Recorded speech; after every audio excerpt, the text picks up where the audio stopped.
La Bego. Volvemos a conectarnos de nuevo porque nos fallaba la invitación. A ver si Ainhoa está ya por aquí. Vale, a ver.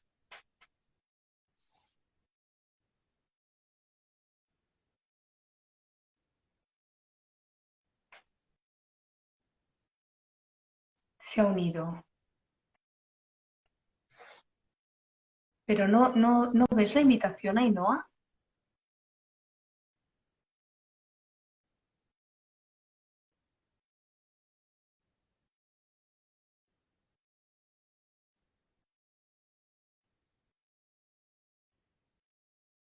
Ostras, ¿qué pasa? ¿Qué pasa?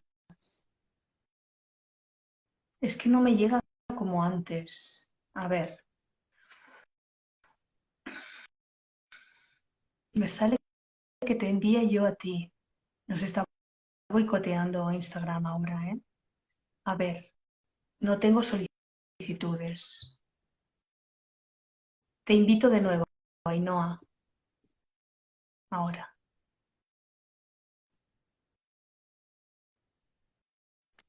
Ahora. Oh, por fin. Por Madre fin. mía, qué Lo que ha costado, ¿eh? Yo ya no comida. sabía qué hacer. Pero es que no llegaba nada y yo me dejaba enviarte y digo, mira, no toco nada, yo quietita estoy. Bueno, Yo por eso te buenas he tardes, dicho, y me has dicho tú, yo quietitis. Y yo digo, pues eso, a eso me refería. yo quietita. Bueno, Bueno, por fin, te he hecho esperar, ¿eh?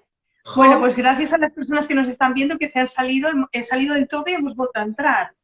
Bueno, muchísimas gracias, Ainhoa, porque sé que para ti hoy ha sido un día complicado con tantas subidas y venidas, pero al final estamos aquí. Mira, con un poquito de retraso, hoy terminarás más tarde. Bueno, de todos modos, gracias desde Aspatar por aceptar nuestra invitación y por ser tan generosa a la hora de conectarte con nosotros y de aceptar esta charla, ¿no? Esta entrevista. Bueno, te presento o mejor te presentas tú y así lo hacemos completo. ¿Qué te parece? como quieras. Venga. Bueno, lo primero agradeceros que bueno, os hayáis interesado en el trabajo que realizo. Yo soy psicóloga sanitaria, estoy especializada en trauma, en apego, en acogimiento familiar, en adopción, en adversidad temprana. Veo a familias, a niños, niñas y adolescentes. También veo a muchos adultos que han sufrido mucho a lo largo de su vida.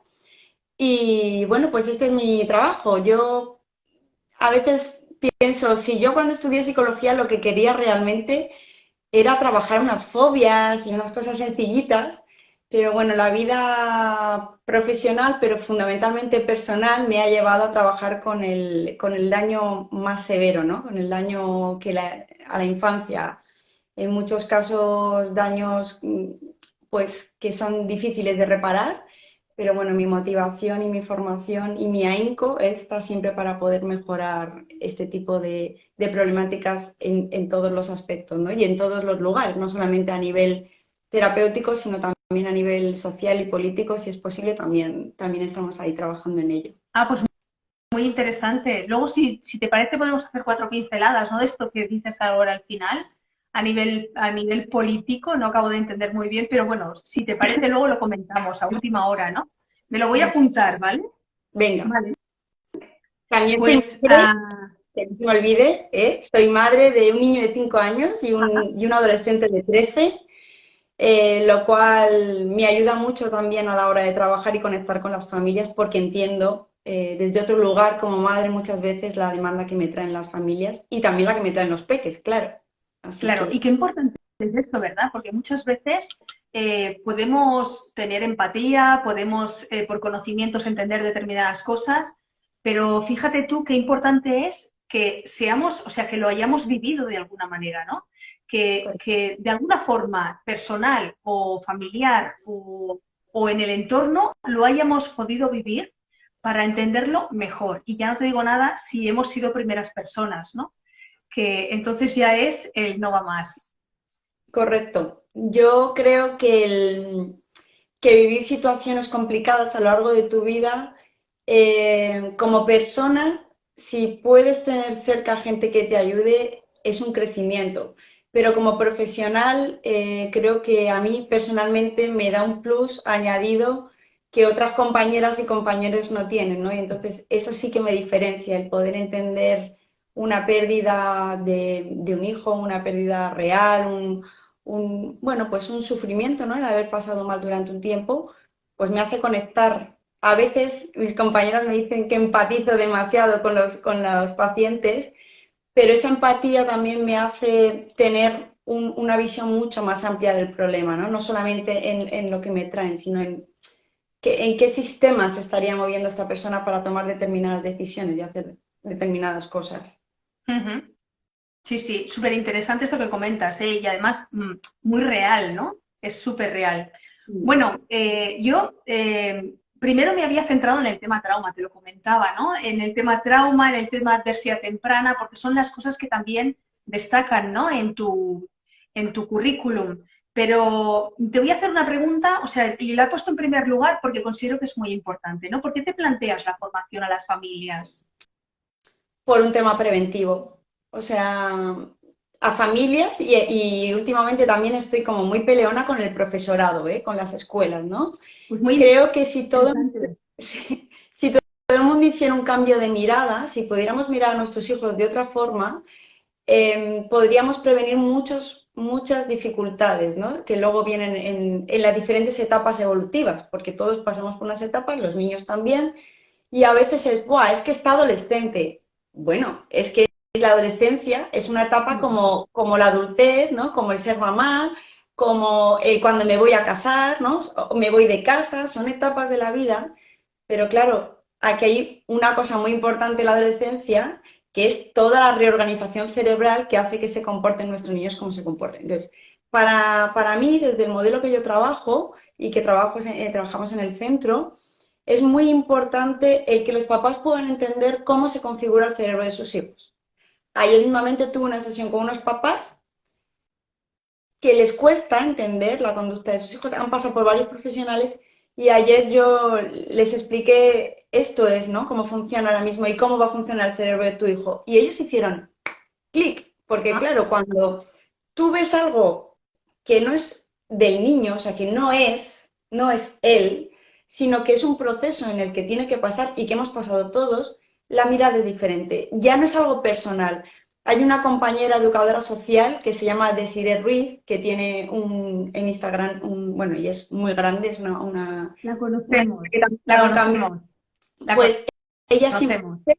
yo cojo mucho de sus libros y la utilizo mucho en los cursos, ¿no? De que no es personal, es cerebral. Yo creo que es el mantra que todos los padres y madres tienen que repetirse cada vez que su hijo realice determinada conducta en determinadas edades, ¿vale? Ella se centra en la adolescencia. Es verdad que el cerebro del niño evoluciona desde ya el embarazo, ¿no? Ahí ya empieza a formarse y esto luego afecta también a lo que pueda ocurrir a este pequeño.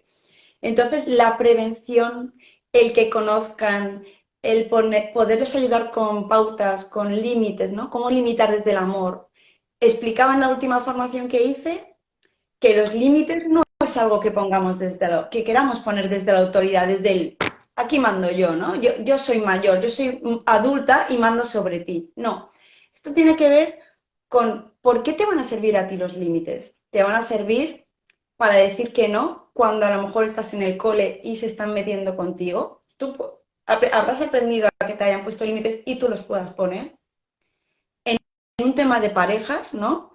Chicas que no están viniendo a consulta con abuso sexual consentido según la sociedad, pero no es consentido porque ellas no querían. Este límite, ¿por qué estas chicas no pudieron poner ese límite ahí? ¿No? ¿Por qué no pudieron adelantarse antes? Entonces, para nosotras, el poner los límites desde el amor es fundamental. Y esto también lo explico mucho en las formaciones, ¿no? Es prevención, es poder mirar a tu hijo desde otro lugar, es poderte tú mirarte a ti hacia ti y yo cómo estoy. Y esto que hace mi hijo, esto a mí cómo me conecta. ¿Me está recordando cuando yo era adolescente que a lo mejor mi padre hacía esto y me daba 2 bofetones. O me está recordando a que yo hacía esto y me escondía debajo de la mesa porque tenía miedo a que me pegaran, vinieran corriendo a pegarme, ¿no?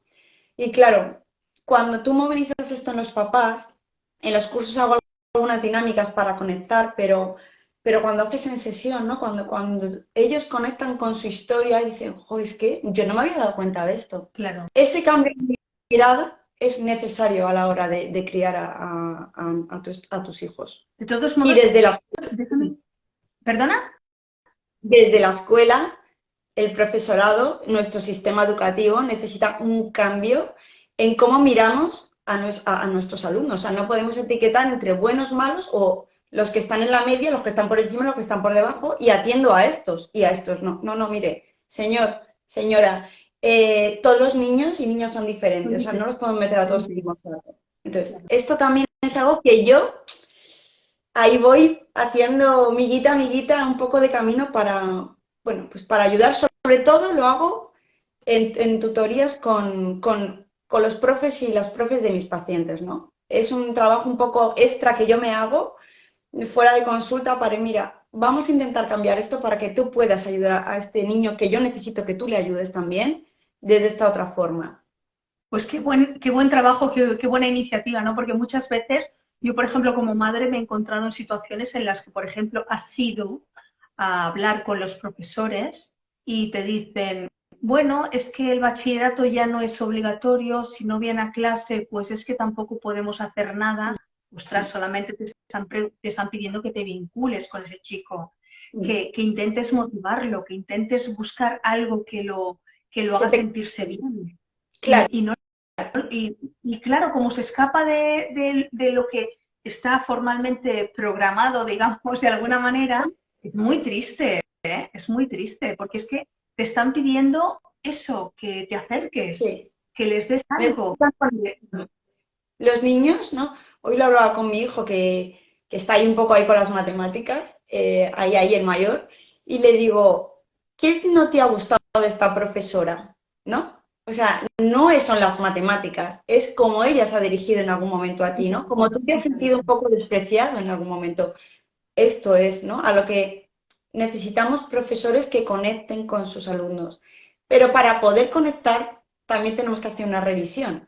Porque hay niños, no, esto de es que son los preferidos. A mí lo de los preferidos, no. ¿Por qué este niño para mí es especial y este no lo es? ¿Qué tiene este niño que a mí, que a mí me remueve, ¿no? Entonces, esto también es un trabajo de mirarse uno para poder mirar al otro. Bueno, ¿cuánto nos ha pasado? Y esto sí que se escapa un poco, pero ¿cuántas veces no nos ha pasado que hemos hecho una materia con un profesor y no entendíamos nada? Y ha venido un sustituto o te ha tocado otra persona y has conectado perfectamente y la materia te ha encantado.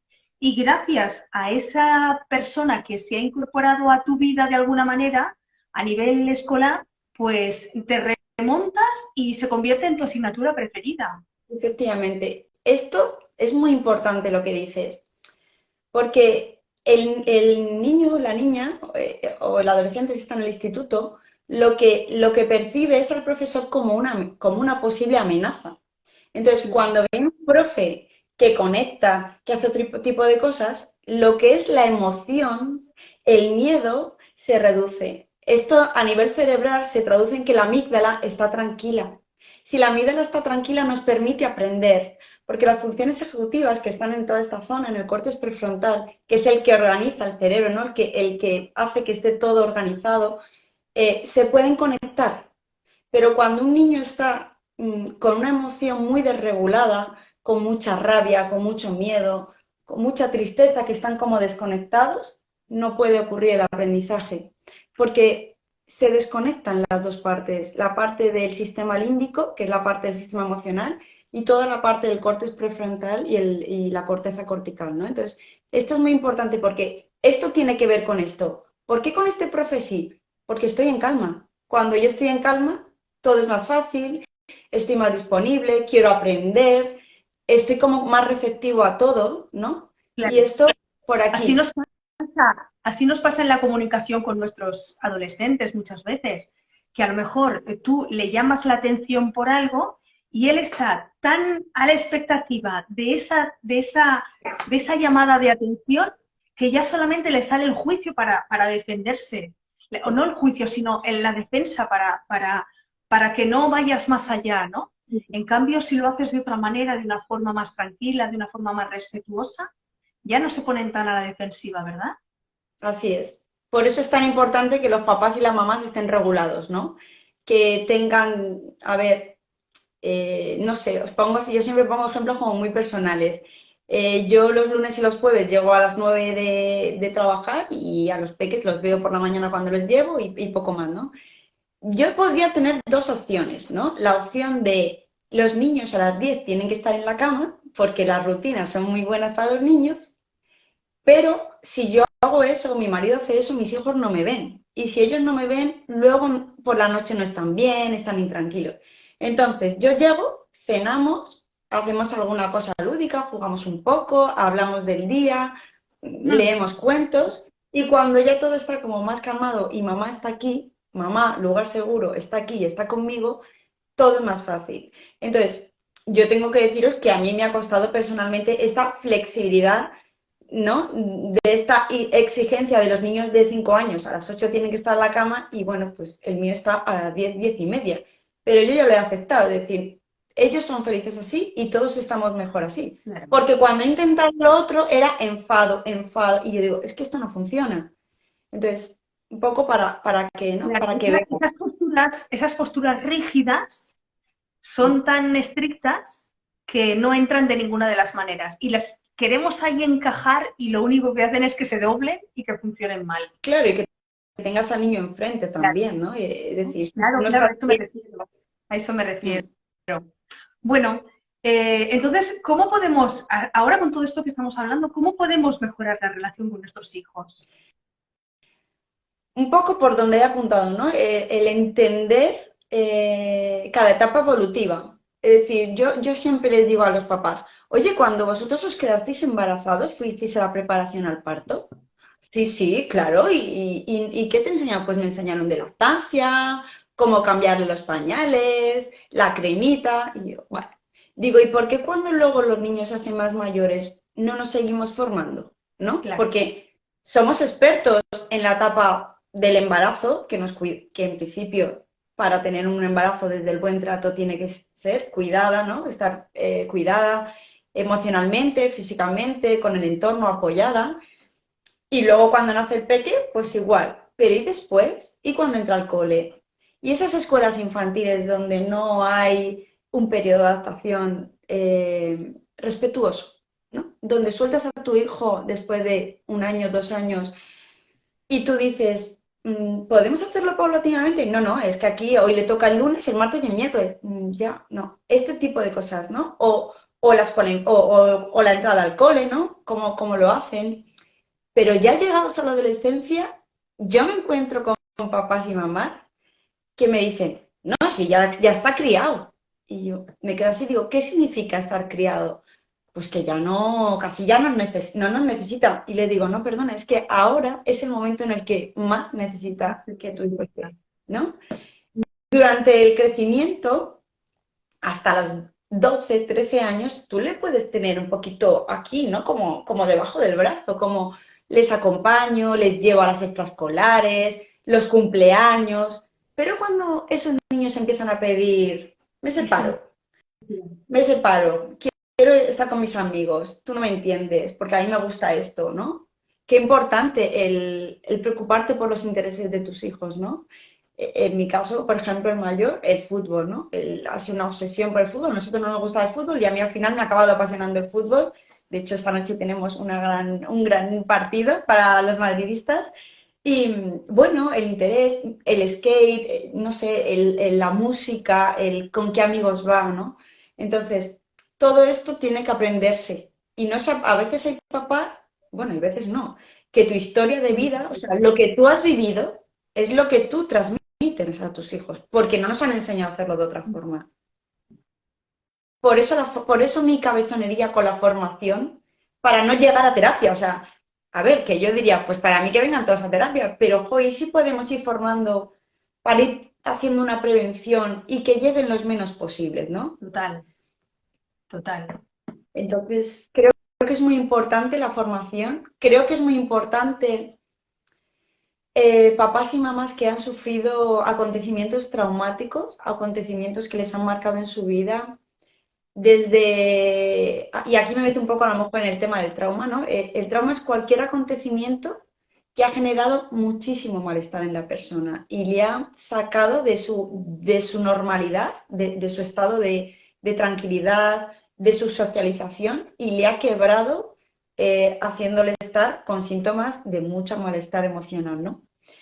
Tenemos dos T's, le llamamos T grande o trauma pequeño. El trauma grande es, por ejemplo, el volcán de La Palma, por ejemplo, un 11M, un accidente de tráfico, una violación.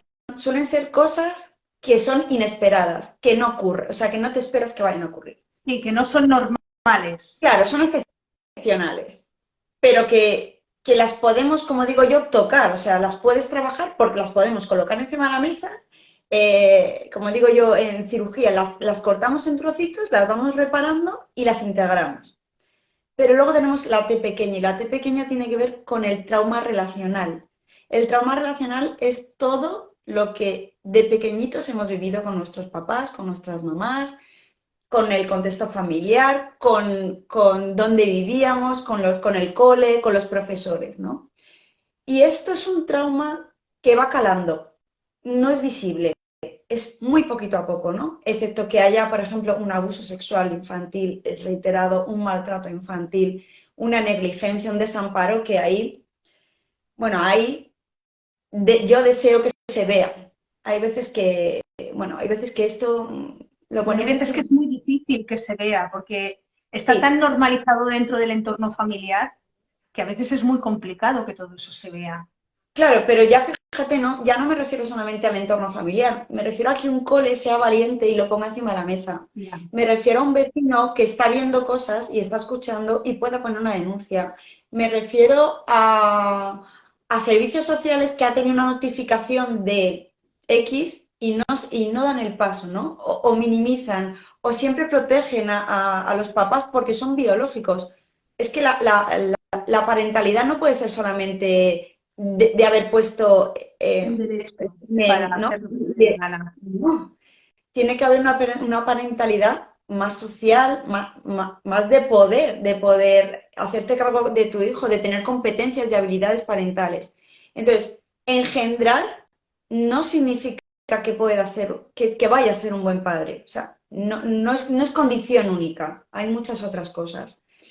Entonces, ojalá esto pues se pudiera ver de otra forma. Pues esto, lo del trauma relacional, tiene que ver con todo lo desde chiquitito. Hoy me escribía una persona a la que quiero mucho y me dice, te tengo que contar esto porque no sé, tengo que contárselo a alguien, ¿no? Una cosa de un amigo.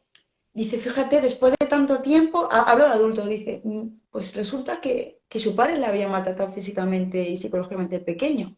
Entonces decía, es que no entiendo su respuesta. Entonces yo le he intentado, con los dos datos que me ha dado, enlazarle por qué él responde así ante determinadas cosas. Por eso es tan importante identificar el trauma relacional.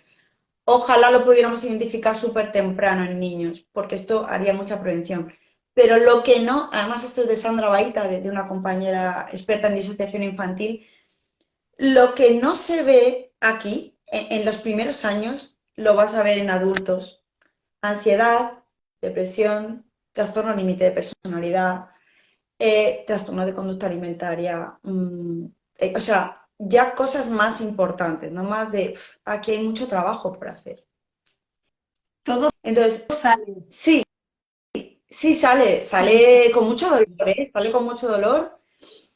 De hecho, con los niños pequeños sale, yo trabajo mucho desde la perspectiva del juego, que una compañera se llama Elena Piñeiro, que también la seguimos por aquí y nos ha formado. Trabajamos con todo el juego para que los niños de forma proyectiva puedan sacar esto y no conectar tantísimo con el dolor de lo que sus papás y sus mamás le han hecho, ¿no?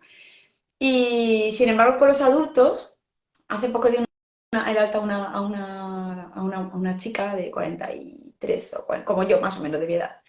Y me decía, Juan, no, es que ahora veo todo tan diferente.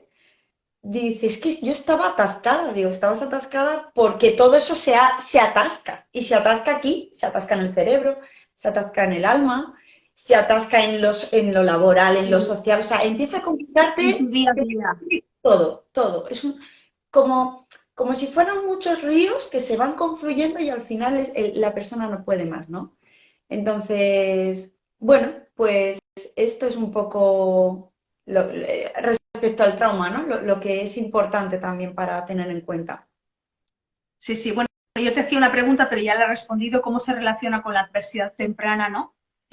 Pues está todo relacionado, está todo vinculado, ¿no? Todo lo que, todas esas cosas que nos pueden pasar, que pueden ser, pues, olvidos, malas gestiones, cositas que nos parecen que a lo mejor no son importantes, desatención, el no dar lo que corresponde a un niño, las atenciones que corresponden, todo eso forma parte también de la adversidad temprana. Sí. Me has comentado que tú tratabas a muchas familias que tenían hijos adoptivos, ¿verdad? Ujú. También es un colectivo que vive de forma muy recurrente este tipo Sí. de trastorno, ¿no? Este tipo de situación de la adversidad temprana. Mucho. A ver, los niños que han sufrido desamparo y cualquier niño que está en una historia de adopción ha sufrido abandono, que una herida primaria, mayor o menor, más traumática o menos traumática, pero está, ¿no? A mí, fíjate, me entristece mucho con todo lo que ya sabemos sobre adopción, sobre trauma, sobre apego, cómo algunas familias todavía no se las informa de todo esto antes, ¿no? Porque hay familias con mucha necesidad de tener un hijo y con muchas ganas de tener un hijo, pero hay cuando viene este hijo y este hijo no es lo que tú esperas, ¿no? Entonces, prioridad absoluta a la formación a familias que quieran acoger o adoptar previamente al proceso y además, a lo mejor alguien está hoy por aquí y no le gusta lo que digo, pero bueno, lo voy a decir porque además lo he vivido. Eh, no se puede solamente adoptar desde el amor o acoger desde el amor. Tiene que haber más motivación porque es tan grande la mochila que traen y tan grande el daño que hay familias que no pueden soportarlo. Y qué duro es que estos niños y niñas vuelvan a retraumatizarse con un posible abandono. Como va a sonar mal, pero adopto un perro, no me gusta y lo devuelvo. Pues es que hay niños que no me vienen bien, no me hago cargo y claro, es que es su problema. No, es que el niño viene con una mochila enorme, tú tienes que trabajarte mucho y tener unas competencias muy claras, no fijarte solamente en la conducta, sino que esto tiene mucho más detrás.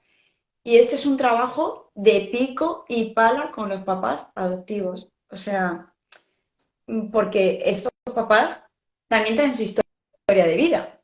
Y esto Claro, también, ¿no? claro. ¿Cómo les conecta? Es una suma de Sí, situaciones. Pero aquí no es una suma, aquí es casi una multiplicación, sí, ¿no? es Porque complejo. es muy complejo, es muy, muy complejo.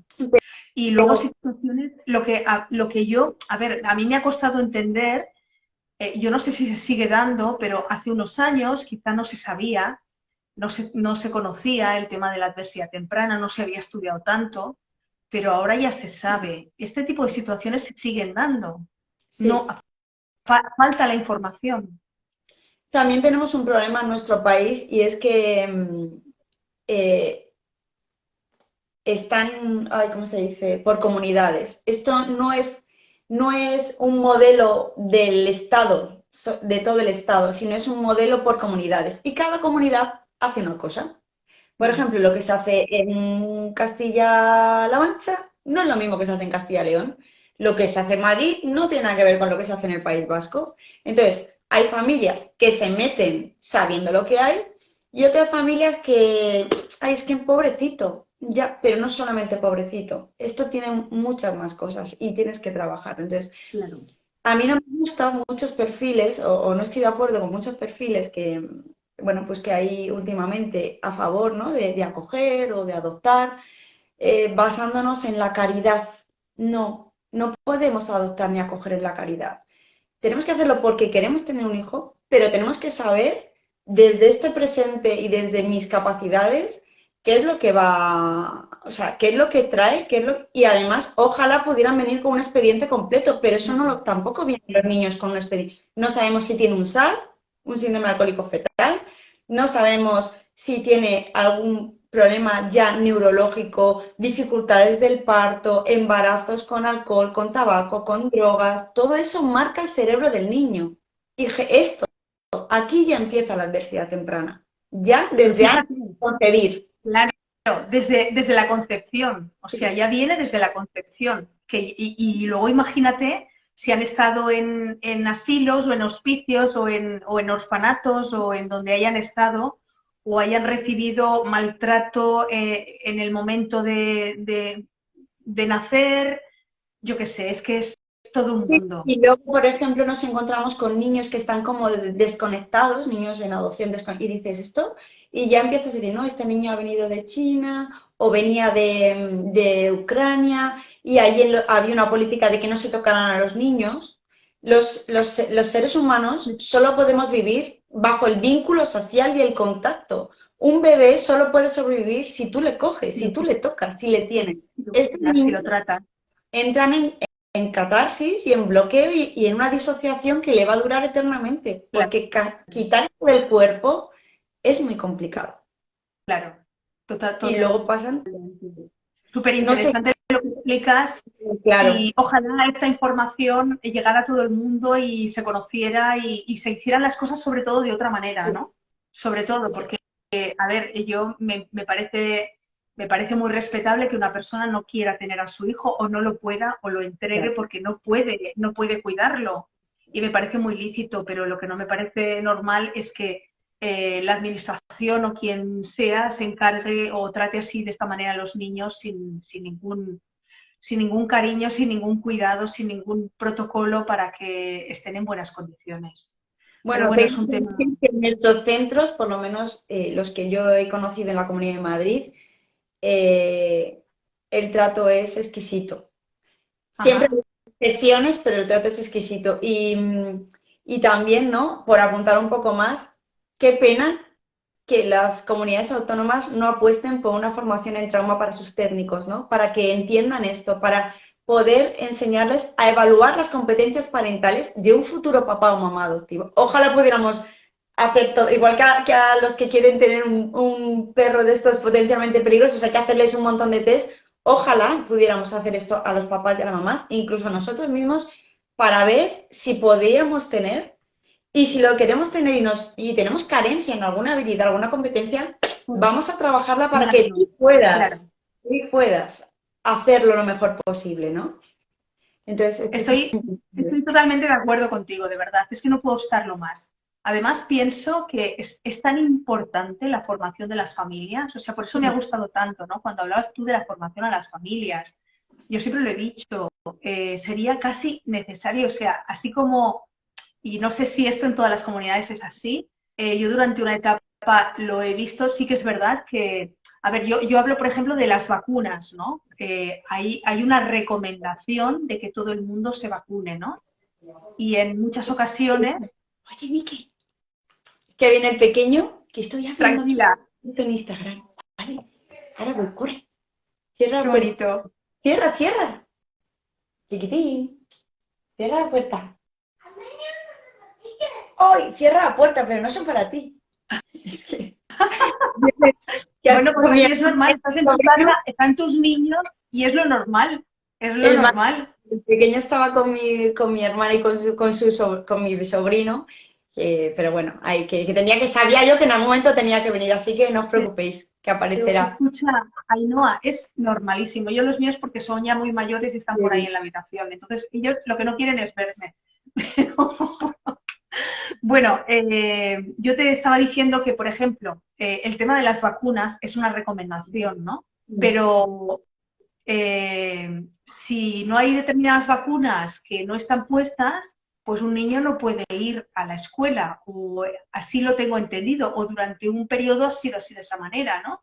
Entonces, pues, ¿por qué no también se recomienda a las familias en las escuelas que hagan formaciones determinadas, escuelas de padres? Es que yo lo veo necesario, porque es que cambia tanto el trato de las familias hacia sus hijos, la comunicación. Hay un bienestar tan diferente cuando eso existe. Ya, fíjate, a ver, en la última formación de padres que hice yo, que fue para familias de adolescentes en un instituto aquí en Madrid, vino mucha gente. Mucha gente porque ya había habido una primera parte que les encantó, sobre todo el tema del cerebro y demás, y esta parte vinieron, y también vinieron algunos profes. Pero cuando proponemos en AMPAs o en cursos, viene poca gente. Entonces, es como, al final, llega más esto, tristemente, llega más esto que una formación, que yo vaya allí, que trabaje con ellos, por algún motivo. Bueno, porque el día a día de todos es este, ¿no? El que habéis venido, pues viene el peque Claro, corriendo, no sé, o sea, vamos así. claro. Pero Bueno, también vamos a es tener... comprensible, ¿no? También es comprensible. Hay familias que a lo mejor, pero solamente con que la gente tenga conciencia de que es necesario, de que no nos sirven los patrones antiguos. No. Como nos formaron a nosotros, no sirve. Primero porque no se sabían muchas cosas, a pesar de que había muchos especialistas en muchas cosas, había muchas cosas que no se sabían. Y porque las formas que tuvieron en su momento para educarnos a nosotros, pues no eran las más adecuadas. Entonces, que no sirven, los patrones antiguos no sirven Porque para educar. nuestra sociedad es diferente, nuestras Total, necesidades, las total. exigencias, ¿no?, que tiene la sociedad hacia nuestros hijos, toda la globalización, este campo abierto de las redes sociales, ¿no? Entonces, y luego también, fíjate, en pacientes adultos últimamente lo que he visto es que en entornos rurales esa cultura era la que había. Entonces, aunque yo quiera trabajar esto, o sea, trabajarles que sus padres no pudieron, también incluyo, no pudieron porque ellos fueron educados en un entorno rural en el que esas normas tenían que ser Claro. así. Eran mandatos familiares. Entonces, esto es muy importante, que dejárselo también al paciente encima de la mesa, no decir, bueno, sí, pero también todo esto, o sea, no estamos aquí para culpar a tus padres. Sí que fueron responsables de no poder hacer las cosas de otra forma, pero ¿por qué? Porque culturalmente no podían, porque No solo podían. trabajaba un padre y tenía que trabajar de sol a sol, ¿no? ¿Cuántas veces me dicen, jo, es que mi padre nunca estaba? Claro, es que estaba todo el día, es que estaba todo el día trabajando. Y luego venía y estaba cansado y no me escuchaba, ¿no? Entonces, reparar esto es Es difícil, pero se hace. difícil. Bueno, se puede.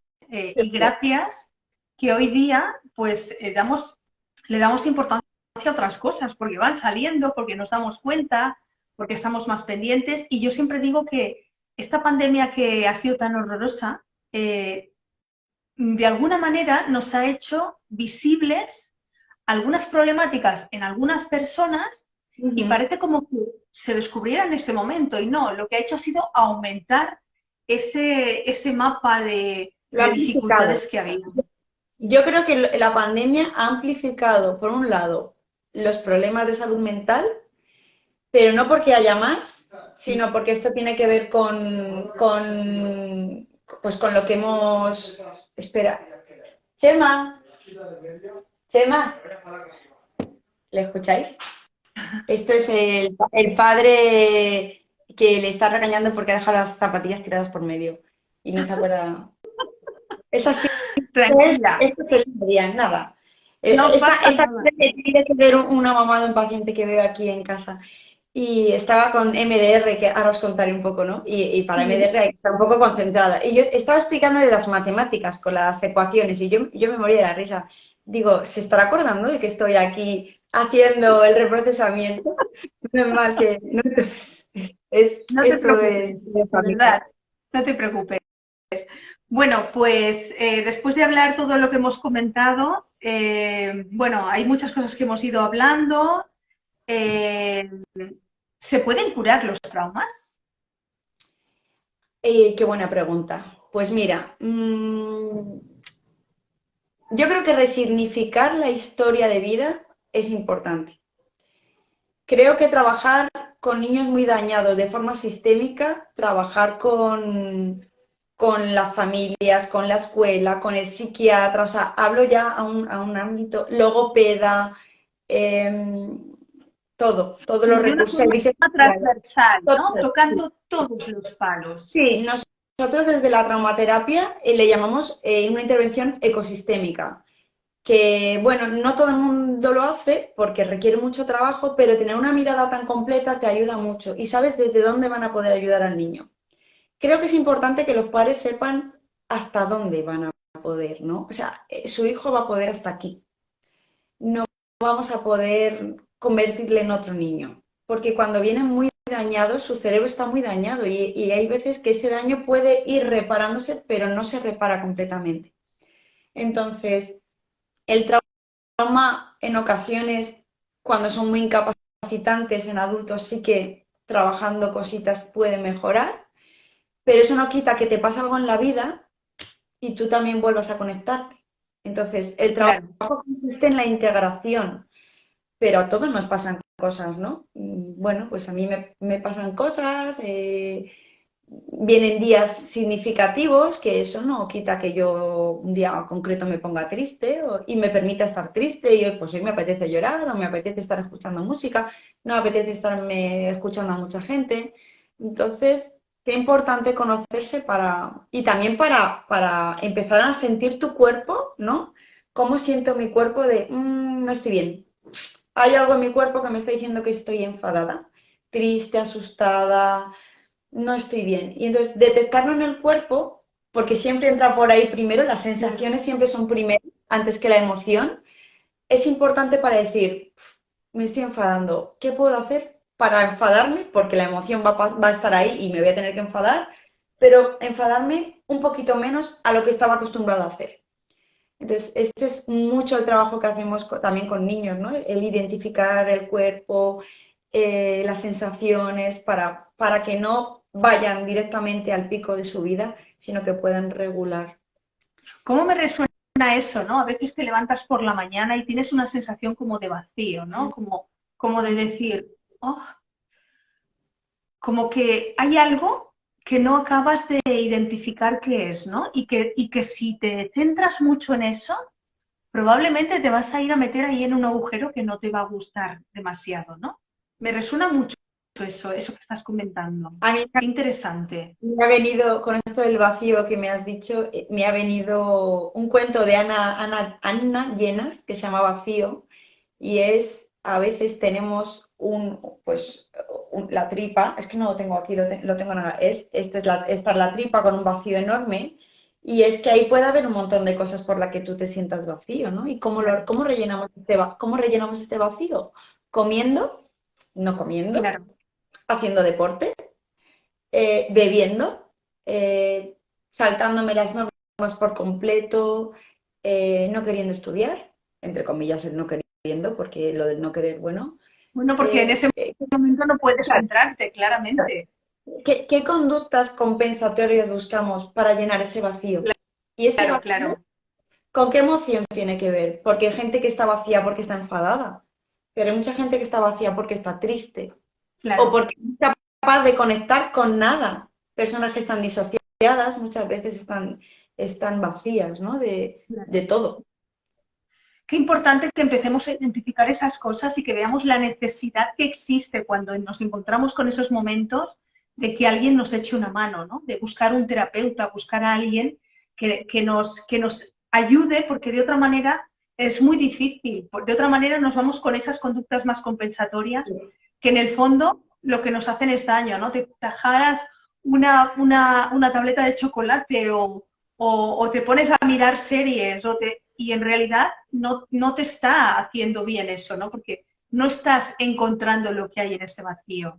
Yo creo que cuando tú eliges, y lo eliges desde el yo, desde la hora, desde la calma, ver una serie, o leerme un libro, o irme a pasear, o sacar al perro, o sea, desde la calma y desde el yo quiero hacer Claro, esto, soy claro, consciente de lo que quiero hacer, todo está bien. El problema es que eso se convierta en un patrón repetitivo, Efectivamente, a eso me refiero. pero ¿no? Es que no sé por qué he abierto La nevera, el ya. frigo y me he comido 8, ¿no? Yo tenía una paciente que me decía, es que yo me como los botes de garbanzos. Y yo, ¿pero cuáles? Dice, los cocidos, pero uno detrás de otro, ¿no? Yo decía, pero ¿esto ocurre en qué momentos, no? Entonces, el momento tenía que ver en un momento de vacío. Claro. Que los niños a veces lo asocian con el aburrimiento. Ojo, estoy aburrido, Ajá. estoy aburrido. Bueno, aburrirse está bien porque permite crear. Pero estoy aburrido y como, o estoy aburrido y me... Hay que ver ese aburrido también en los niños. Ujú. Sí, sí. Bueno, entonces, un poco qué técnicas aplicamos, ¿no? En esas, cuando hablamos del trauma, tú me hablabas de que tú trabajabas MDR, también me pasaste que trabajabas con Parcube, no sé si me estoy equivocando, ¿eh? Y con la caja de arena. Explícame un poquito todo eso. ¿Cómo trabajas qué resultados tienes? Vale, el objetivo de todas estas técnicas, de cualquiera de las que has mencionado, MDR, el método Parcube de Manuel, la caja de arena, las cartas proyectivas, yo qué sé, el trabajar con muñequitos también, ¿vale? Todo Ujú. lo que sirve es para poder integrar las emociones y resignificar. Cuando yo me pongo a hablar, yo mi primera formación fue en cognitivo-conductual y cuando yo empecé a aplicarlo, yo decía, es que esto me falta algo, si es que hay algo que no me cuadra. O sea, lo de trabajar solo el síntoma actual a veces resultaba, pero muchas veces no. Y yo decía, es que esto no, es que aquí falta, ¿no? Entonces me di cuenta que lo que faltaba era lo emocional, el trabajar las emociones, el conocerse a uno mismo, el conocer por qué yo soy como soy. Entonces, todas estas técnicas nos permiten integrar.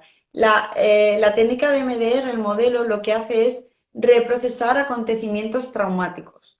Pueden ser muy, muy traumáticos o pueden ser menos traumáticos. Va en una escala y entonces lo que se hace es una estimulación de ambos hemisferios cerebrales a través de este movimiento, que es que creo que no me veis, a ver así, Sí, ¿vale? sí, Es sí.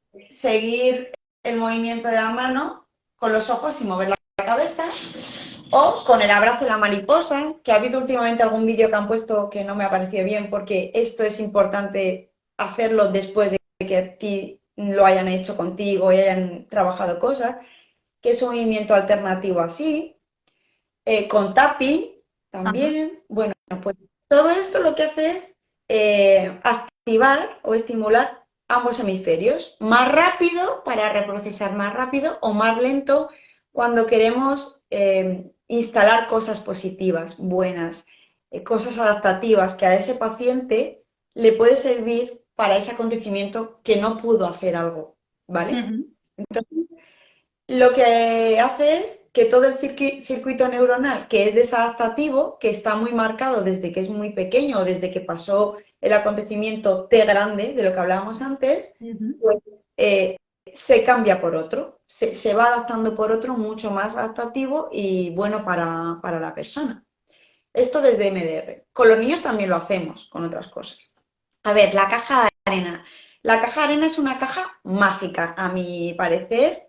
Eh, a nosotras, José Luis Gonzalo Marrodán, que a lo mejor le conocéis, nos cuenta mucho, nos ha enseñado también desde el modelo de traumaterapia, ¿no? Cómo los niños pueden proyectar a través de un mundo imaginario que ellos pueden, tú les dices, crea un mundo, quiero que crees un mundo y es una caja de arena grande con un montón de miniaturas de Playmobil, animales, coches, casas, vegetación y los niños crean un mundo.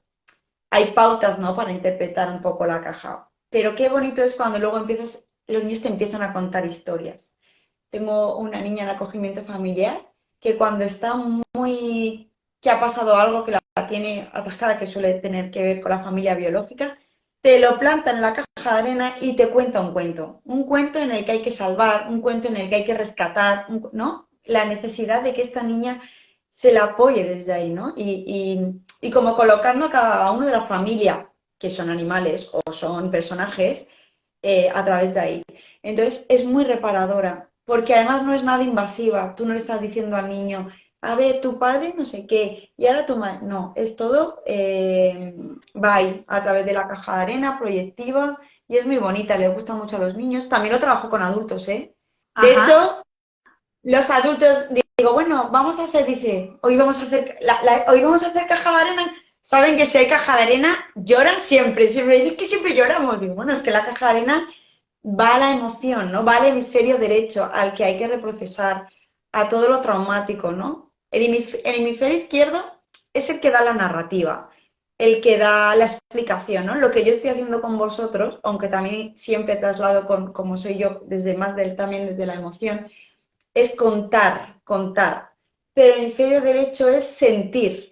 Y para que haya un cambio significativo a nivel terapéutico, tenemos que tener un cambio emocional, desde el sentir. Claro, claro. Bueno, lo que comentabas de la caja de arena podría ser un poco como los dibujos en los niños, ¿no? Cuando ellos dibujan, también expresan su mundo. Sí, sí.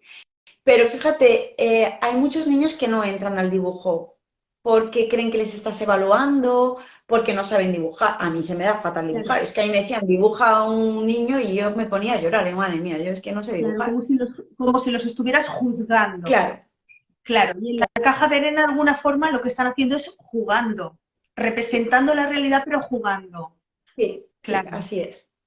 También claro. utilizamos el dibujo para, como técnica proyectiva, para, pues para evaluar determinadas características, para ver el contexto. El dibujo de la familia es fundamental, cómo sitúan, a quién ponen. Trabajamos, yo también trabajo mucho desde lo manipulativo, ¿no?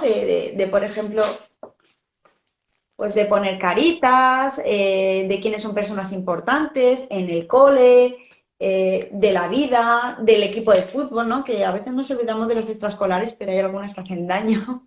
También hay, ¿no? Personas que a veces también, Bueno, pues también, y los niños, esto que decimos, ¿no?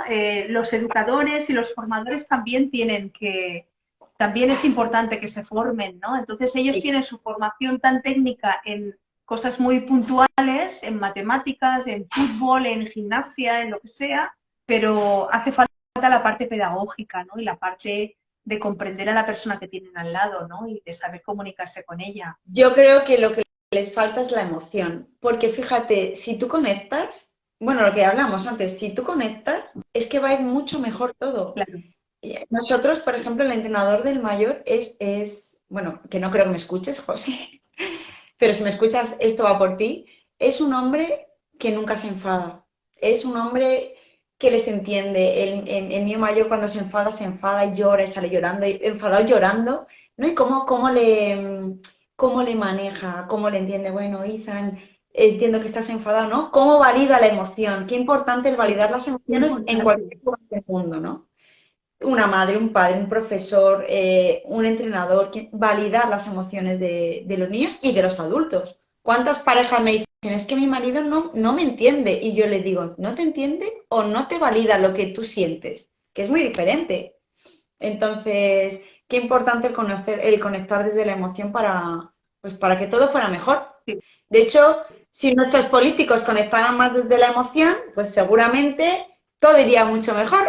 Pero bueno, andan en otras. Bueno, pero los políticos, luego vamos a hablar cuando me decías aquello a nivel político, pero lo dejamos para el final porque hay cosas muy interesantes. Ujú. Pero sí que es verdad, tienes toda la razón. Tienes toda la razón. Bueno, me hablabas también del Parcube. Tengo que decirte que de Parcube tendremos aquí a Manuel, espera, ¿cómo se llama el creador? Manuel Manuel Hernández, mi mentor, Hernández. el que me ha invitado para ser ponente en el tercer Congreso de Trauma Psicológico de España. Entonces, Muy él bien. es muy grande, sí, sí. Ha contado Pues Manuel conmigo y Hernández estará con nosotros la semana que viene. muy bien, genial. Pues ahora le mandaré un mensaje cuando terminemos. Digo, que me haces el relevo. Manuel es muy Pues sí. grande. Entonces, si quieres, bueno, si lo quieres mencionar así brevemente y él seguramente hablará la semana que viene. Que lo cuente él, pero bueno, tiene mucho que ver con todo lo que hemos hablado, ¿no? de lo que hemos vivido en la infancia, de las emociones que se atascan. Él habla del miedo, del pánico, de la rabia, ¿no? Estas emociones que son movilizadoras, pero Ujú. también hay culpa y vergüenza. Bueno, él hace ahí un triángulo que prefiero que lo cuente él, pero igual, ¿no? Trabajas desde la reparación a lo que te ocurrió, ¿no? Y él trabaja también con muñecos. Bueno, yo es que en el último congreso le dije, Manuel, yo soy muy creativa. Para otras cosas no, pero de repente estoy en terapia y estoy con un paciente y digo, voy a hacer esto porque esto es lo que va a cuadrar, ¿no? Y le digo, he utilizado el Parcube con la caja de arena con un adulto. Y me dice, ¿en serio? Digo, ¿y es que has resultado que no vea? Y dice, bueno, pues ahí no, es que vas a tener que dar un taller de esto. Y digo, bueno, ya lo veremos, ¿eh? Que yo esto lo voy probando así. Entonces, por esto lo de la integración, de qué potente varias técnicas a la vez. Es Claro, muy es bueno. que qué importante es valorar las cosas de forma individual y si funcionan, ¿por qué no tienen que funcionar de forma Sí, integrada? y luego que yo no trabajo de forma individual, o sea, de forma como una receta médica. Yo no es a todo el mundo le hago esto, no. Hay que personalizar. Claro, yo hago una evaluación muy completa y veo, porque si la persona está muy dañada, tú no te puedes poner a hacer MDR o a hacer Parcube, tú tienes que estabilizar primero, ver si necesita medicación, ¿no? Esta de la que tanto miedo tiene mucha gente, pero qué necesaria es para que nosotros como terapeutas podamos acompañar a esa persona Claro. y poder ayudar, porque si está muy desregulada, da igual lo que haga. Además, yo se lo digo, o sea, no, a perder dinero no vamos a perder dinero, o sea, no. Vamos a ir a un buen psiquiatra, una buena medicación y en cuanto esto baja un poco, empezamos a trabajar. Esto Claro, es lo que pasa es importante. que venimos de una cultura en la que ha primado mucho los productos, la Sí, medicación, que lo que ha querido hacer, bueno, o lo que se ha hecho de alguna manera ha sido dejar a las personas afectadas ahí como un mueble, que no se muevan, que no molesten, que no. Entonces, yo creo que es normal que la gente tenga miedo a ya, las medicaciones. Yo, vamos, particularmente, pero cuando son necesarias para poder empezar a trabajar, yo creo que si confían en la persona con la que están trabajando, y eso es muy importante, muy si acaban importante. conectando y acaban confiando, vale la pena que se hagan las cosas bien, como esa persona te está proponiendo, como Yo ese siempre profesional te propone. que el 70% del éxito terapéutico está en el vínculo y en la alianza terapéutica. Si esto, yo si en las 2, 3 primeras sesiones, depende de adultos o niños, no conecto, perdona, yo soy sincera, mira, para que tú y yo podamos funcionar tenemos que llevarnos bien, tenemos que conectar, yo tengo que entenderte, pero tú también puedes conocer cosas de mí si las necesitas conocer, ¿no? Esto, a ver, no todo el mundo hace confesiones propias, ¿no? Yo, bueno, solo, y además lo habréis visto en los vídeos, solo hablar de mi vida, de cosas que me pasan Ujú. para poder ayudar. Entonces yo a veces le digo, si crees que hay algo que necesitas saber de mí, porque hay algo que te genera el otro día un papá, pues mira, Ainhoa, creo que desde el juicio se ha quebrado la confianza. Bueno, pues vamos a ver qué ha pasado, ¿no? Vamos a hablarlo, vamos a intentar que el vínculo se vuelva a establecer.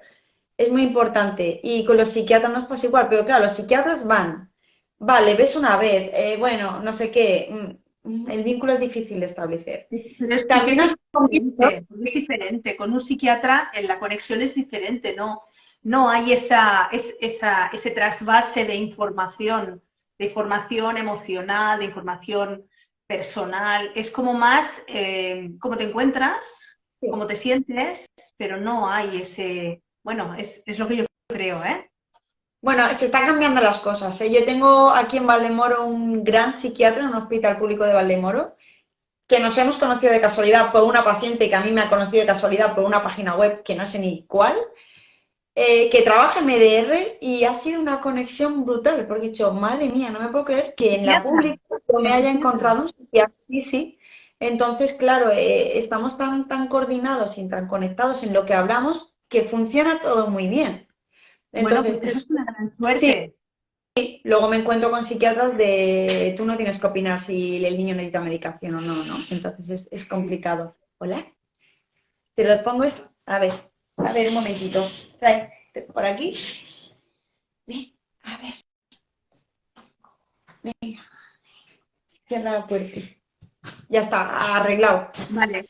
Y, y os quería comentar también que estaría estupendo que mi profe, mentor, también otro de ellos, Rafael Benito, que es psiquiatra, Rafael Yo tomo Benito nota, Moraga, voy tomando nota.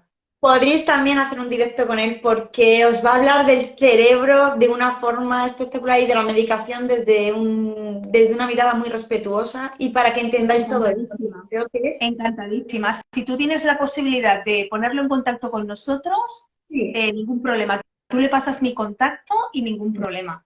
De Vale, verdad. perfecto. Encantadísimos, porque lo que nos interesa son profesionales implicados y que de verdad tengan ganas de transmitir y de ayudar. Porque con estas cosas vosotros dais todo vuestro tiempo, lo ponéis a disposición de las personas y no hay nada tan valioso como la información y tal como lo hacéis vosotros, además, sin ningún interés. No, Entonces, es pasión.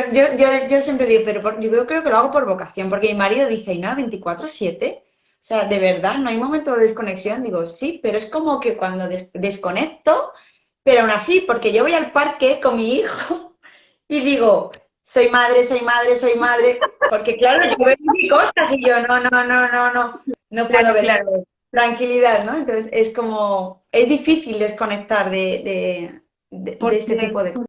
es realmente una vocación y Sí. además es lo que tú dices, tú ves cosas que no puedes evitar verlas. Es de formación, dicen de formación profesional, pues lo es realmente, es que no puedes evitarlo. Entonces, la elección es tuya, si dices algo o no dices nada, ¿no? Claro, no, me suelo callar, Pero excepto que vea algo realmente que diga, mira, es que esto realmente no es bueno para es mí. súper importante, claro que no puedes evitarlo, claro que sí. Mira, me gustaría hacerte una pregunta que yo creo que es importante. ¿Cuánto de trauma tienen, ya lo hemos hablado, ¿no? Pero ¿cuánto de trauma tienen los diferentes trastornos que identificamos en la adolescencia? Como por ejemplo, Pues hablamos, por ejemplo, del trastorno límite o hablábamos antes del trastorno de la conducta alimentaria. ¿Qué hay de trauma? Bueno, lo hemos dicho antes, pero ¿qué hay de trauma ahí? ¿Y de qué forma podríamos intentar sanar eso para que luego no llegue a cuando empieza la adolescencia, los conflictos de la adolescencia? claro, fíjate, cuando un adolescente ya llega a un trastorno límite, suele ser más de Claro, mayor, más entrando en la juventud, ¿vale? Pero cuando ya llegan a estas polaridades, ¿no? A estas conductas muy impulsivas, cuando utilizan la conducta compensatoria de comer, adicciones a las drogas, ya estamos en un punto complejo. O sea, todo esto se ha tenido que ver antes. Ha tenido que haber explosiones de rabia, frustración, ha tenido que ver seguramente conflictos parentales, ¿no? Yo me encuentro y tengo desgraciadamente muchos niños y niñas y adolescentes dañados por los conflictos entre padres cuando hay separaciones, porque utilizan a los niños, ¿no? Y siendo mayores los utilizan más, ¿no? Pues contra tu madre, pues que sí, porque esto. Hijo, el otro día tuve que acudir a un juicio, ¿no? Que lo puse también en Instagram. Y yo dije, mira, yo me la voy a jugar. Yo aquí voy a hablar desde mi mirada. Yo no soy perito, pero ya que me han citado y voy a perder toda la mañana, yo voy a... Y la jueza hizo un cambio de mirada, ¿no? Porque luego en el auto que hizo, señaló mis palabras tal cual, ¿no? Yo hablé de niños rehén. bueno. Los niños rehén son esos que no se les mira ni se les ve porque están atrapados por el conflicto de sus padres. Y esto es maltrato, esto es adversidad. Y esto es como, pues mis amigas se han separado, muchas están separadas. Vale, no hay que normalizar. Ayer hablaba con una y le digo, Irene, es que esto ponlo por escrito, mándaselo por mail. O sea, esto de que los niños tan pequeños van a hacer esta mediación, de que te van a dar esto, que voy, que no voy. No, no, es que los niños no tienen que estar en esto, ¿no? Esto tienen que estar los adultos. Y si no, los abogados, que hacen muy bien su papel. Cuando lo hacen muy bien. Entonces, jolín, estos conflictos luego se desencadena en, pues bebo. ¿Por qué? Porque tengo una situación de mierda en mi casa. Pues es que estoy teniendo atracones. Me estoy autolesionando. Es que lo de la autolesión ya es algo que tenemos como... Me decía otro día una compañera, no, es que esto está de moda. No, no está de moda.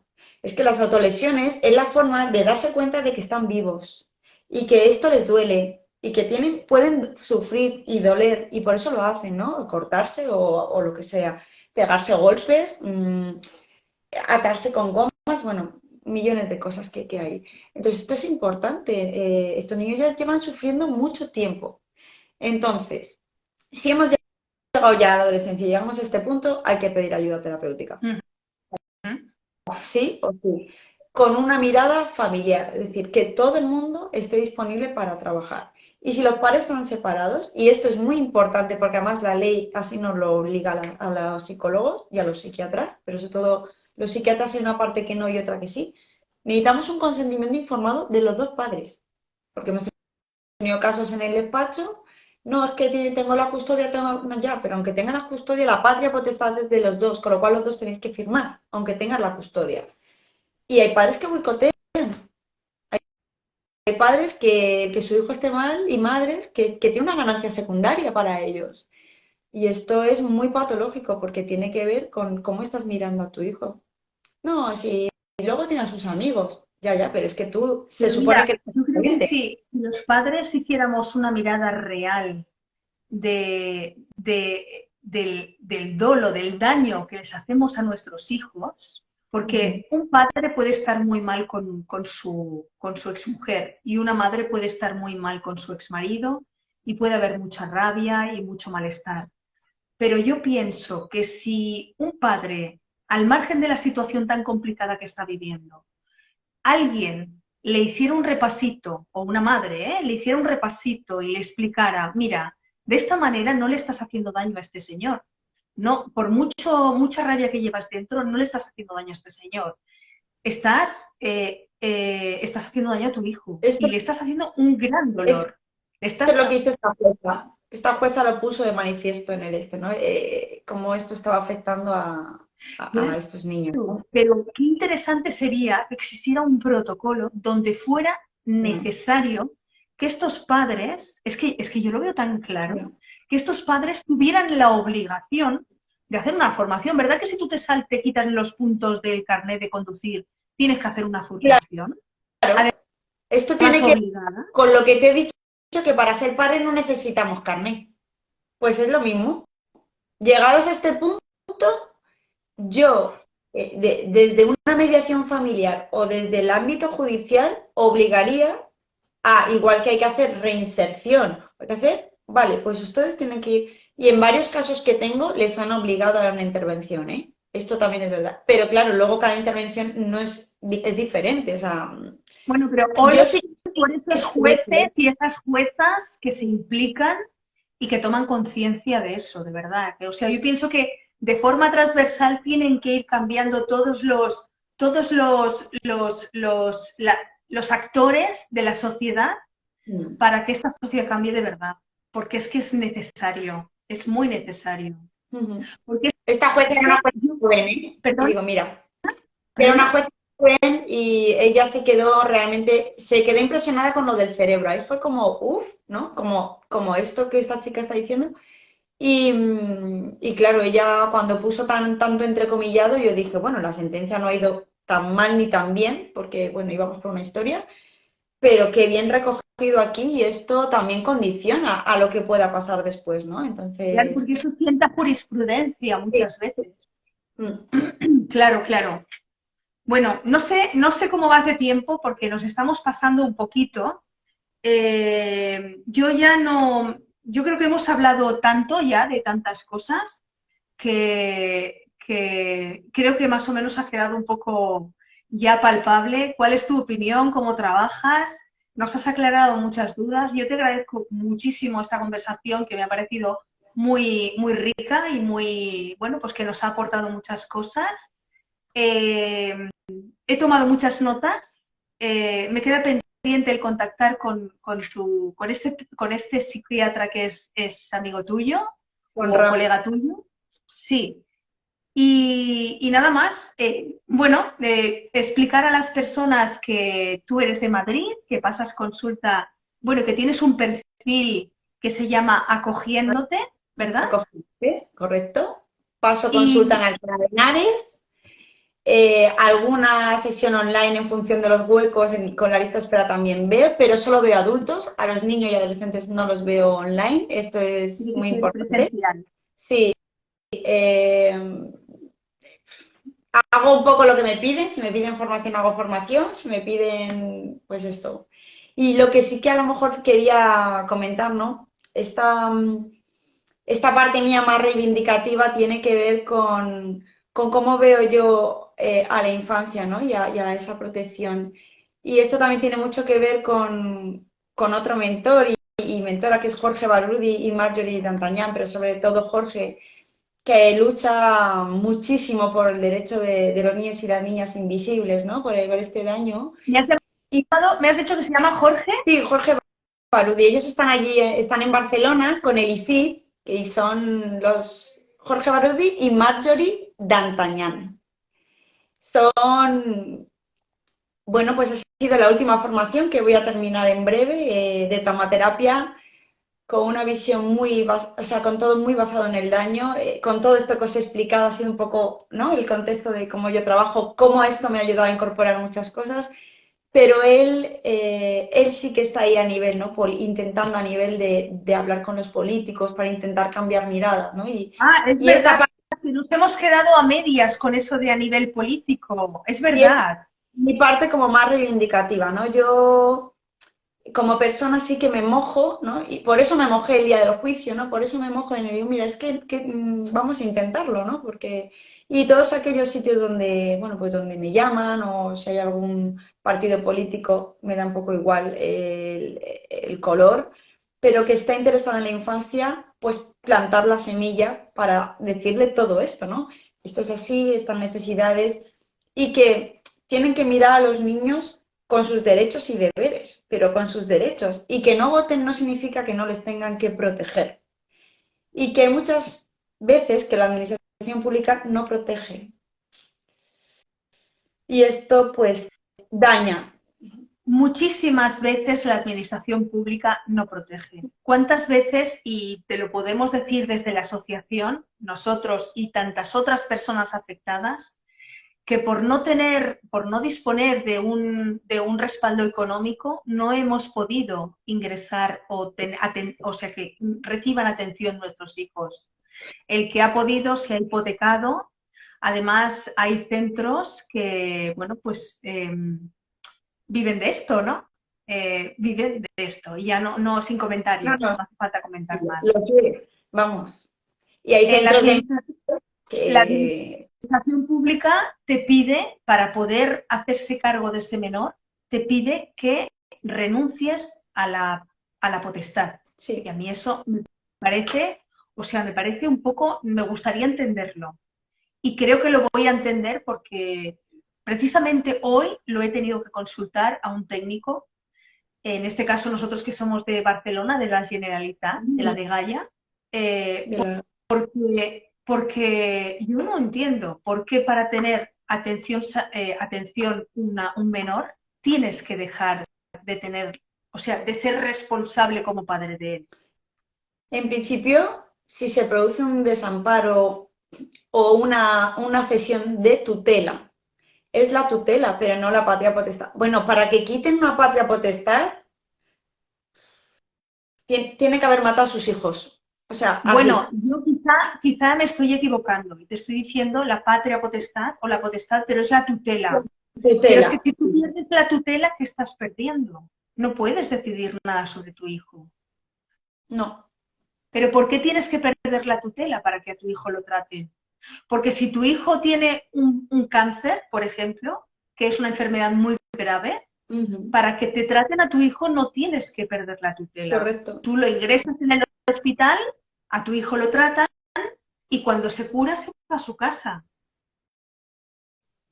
¿Por qué tienes que perder la custodia? Mira, me dice Maribel Ferrer, la custodia. ¿Por qué tienes que perder la custodia de tu hijo para que lo atiendan por un problema de salud mental? O sea, entiendo que para ingresarle en un centro terapéutico, la Generalitat lo que os pide es que renunciéis a esto. En Madrid también ocurre.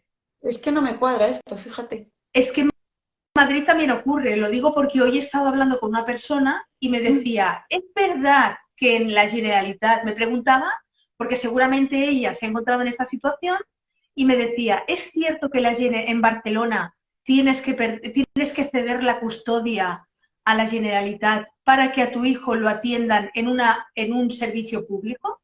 Porque hay un riesgo, en este caso había un riesgo porque el chico que tiene el trastorno digamos que ha agredido a su hermano pequeño.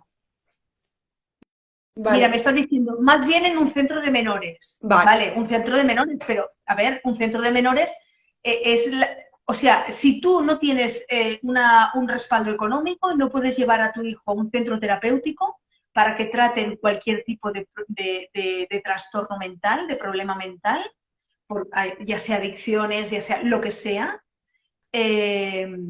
Si tú cedes la custodia a la Generalitat, y me consta que en la Comunidad de Madrid también ocurre, porque esta persona, esa es la consulta que me ha hecho, si no la cedes, la administración no corre con la responsabilidad de la atención de ese chico.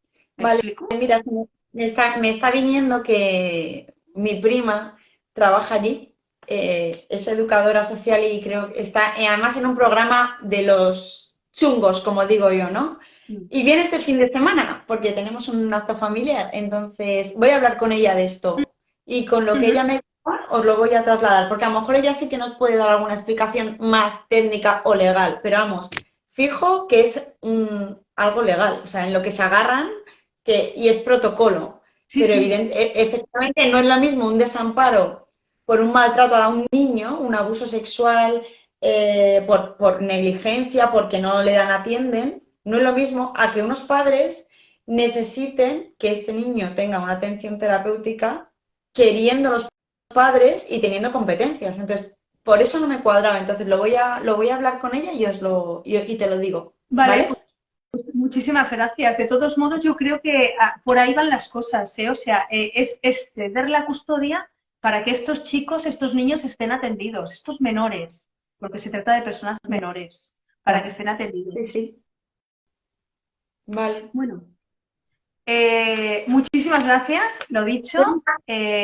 Gracias de nuevo y bueno, pues estamos en contacto. Vale, cualquier cosa que necesitéis, como se va a quedar grabado, me podéis contactar por privado o bueno, creo que no sé si está por ahí mi correo electrónico también. Y me podéis. Como va a quedar grabada y va a quedar también va a quedar en tu perfil, pues se pueden comunicar contigo en cualquier momento. Vale. Muchísimas gracias, Ainhoa. Un beso enorme. Os mando un abrazo enorme, mucha fuerza. Sé que es duro, que el camino es difícil, que la lucha es complicada, que nos encontramos con muchos obstáculos, muchos, pero yo siempre creo que en tribu todo funciona mejor. Así que os animo a que sigáis juntos y apoyándonos unos a otros en la asociación para poder compensar esto que a veces nos falta de fuera, ¿no? Pues sí. Muchísimas gracias, Ainhoa. Un abrazo enorme. Adiós. Adeu. Chao.